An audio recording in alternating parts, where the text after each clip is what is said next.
Finally ভাৰতীয় দলে টি-20 world কাপৰ খিতাপ জয়লাভ কৰিলে আৰু সাউথ আফ্ৰিকাক 7 ৰানত পৰাস্ত কৰি দ্বিতীয়বাৰৰ কাৰণে টি-20 ৱৰ্ল্ড কাপ জয়লাভ কৰিলে। আৰু মেচখনত ভাৰতীয় দলে বেটে বলে ভাল প্ৰদৰ্শন কৰিছিলে আৰু এটা সময়ত সাউথ আফ্ৰিকা দলে মেচখন প্ৰায় ওলাই লৈ গৈছিলে আৰু এনে এটা পৰ্যায় আহিছিলে যেন ভাৰতীয় দলে হয়তো এইবাৰো ফাইনেলত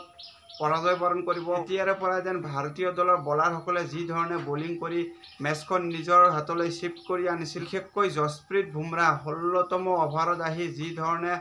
বলিং কৰিছিল বুমৰাহ। ক্ৰিজত সেই সময়ত হেনৰি কাৰ্লছনে 49 ৰানত খেলি আছিলে, তাৰ বিপৰীতে ডেভিড মিলাৰো 16 ৰানত খেলি আছিলে আৰু দুয়োজন ছেট বেটাৰ ক্ৰিজলৈ আছিলে আৰু 30 বলত কেৱল মাত্ৰ 30 ৰানৰ প্ৰয়োজন আছিলে আৰু তেনে ক্ষেত্ৰতে 16তম অভাৰত জসপ্ৰীত বুমৰাহ কেৱল মাত্ৰ 4 ৰান দিছিলে আৰু ইয়াৰ পিছত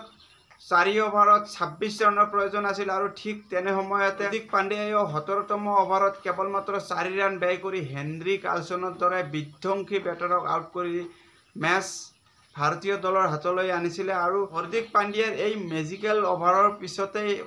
জসপ্ৰীত বুমৰাহ ইয়ানছেনক আউট কৰি কেৱল মাত্ৰ 2 ৰান ব্যয় কৰিছিল 18তম অভাৰত আৰু বুমৰাহৰ এই ভাল অভাৰৰ পিছতেই অন্তিম 2 অভাৰত 20 ৰানৰ প্ৰয়োজন আছিল সাউথ আফ্ৰিকাক জয়ৰ কাৰণে আৰু ডেভিড মিলাৰৰ দৰে বিধ্বংসী বেটাৰ এফালৰ পৰা থিয় হৈ আছিল যদিও 19তম অভাৰত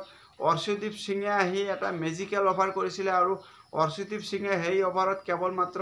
4 ৰান ব্যয় কৰিছিলে আৰু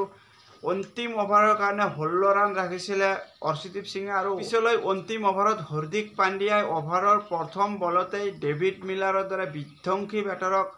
আউট কৰি মেচ সম্পূৰ্ণৰূপে ভাৰতীয় দলৰ হাতলৈ আনিছিলে আৰু শেষলৈ ডেভিড মিলাৰ আউট হোৱাৰ পিছতেই যেন নিশ্চিত হৈ গৈছিল ভাৰতীয় দলে মেচখন জয়লাভ কৰে। ভাৰতীয় দলৰ হৈ মেচখনত জসপ্ৰীত বুমৰাহে প্ৰথম পাৱাৰ প্লেৰ পৰাই ডমিনেটিং বলিং কৰিছিল আৰু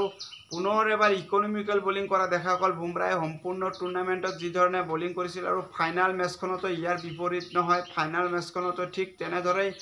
4 অভাৰ স্পেলত কেৱল মাত্ৰ 18 ৰান ব্যয় কৰিছিল, য'ত বিৰোধী দলে এটেকিং এপ্ৰচ লৈ খেলি আছিল, তথাপিও জসপ্ৰীত বুমৰাহে যি ধৰণে ইকনমিকেল বলিং কৰিছিল আৰু 18 ৰানৰ বিপৰীতে দুটা গুৰুত্বপূৰ্ণ উইকেট লৈছিল। মেচখনত ভাৰতীয় দলে এটা সময়ত 34 ৰানৰ ভিতৰতে 3টাকৈ উইকেট হেৰুৱাই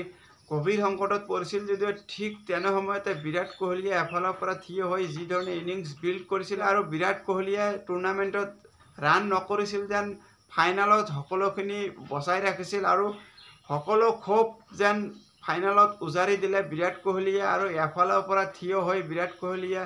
76 ৰানৰ এটা ডাঙৰ ইনিংছ খেলিছিলে, যাৰ কাৰণে ভাৰতীয় দলে 176 ৰান সংগ্ৰহ কৰিব পাৰিছিল। ৰোহিত শৰ্মা, ঋষভ পান্ত আৰু সূৰ্য কুমাৰ যাদৱৰ দৰে বিধ্বংসী বেটাৰ কম সময়ত আউট হোৱাৰ পিছত ভাৰতীয় টিম মেনেজমেণ্ট অক্ষৰ পেটেলক বেটিঙলৈ পঠাইছিল আৰু অক্ষৰ পেটেলেও যেন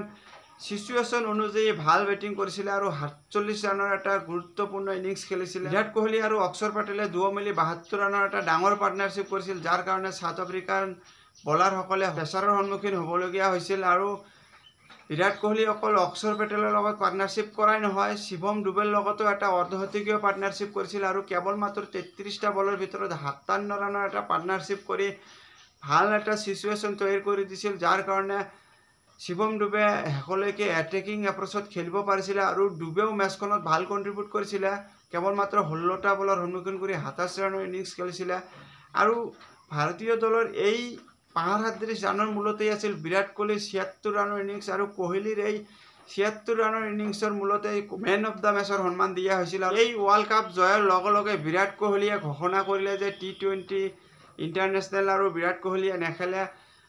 যুৱা প্লেয়াৰক চান্স দিয়াৰ কাৰণে বিৰাট কোহলীৰ এই সিদ্ধান্ত আৰু বিৰাট কোহলীৰ এই সিদ্ধান্তক যেন সকলোৱে শুভকামনা জনাইছে আৰু বিৰাট কোহলী যি ধৰণে ডমিনেটিং পাৰফৰ্মেঞ্চ কৰিছিলে সাউথ আফ্ৰিকান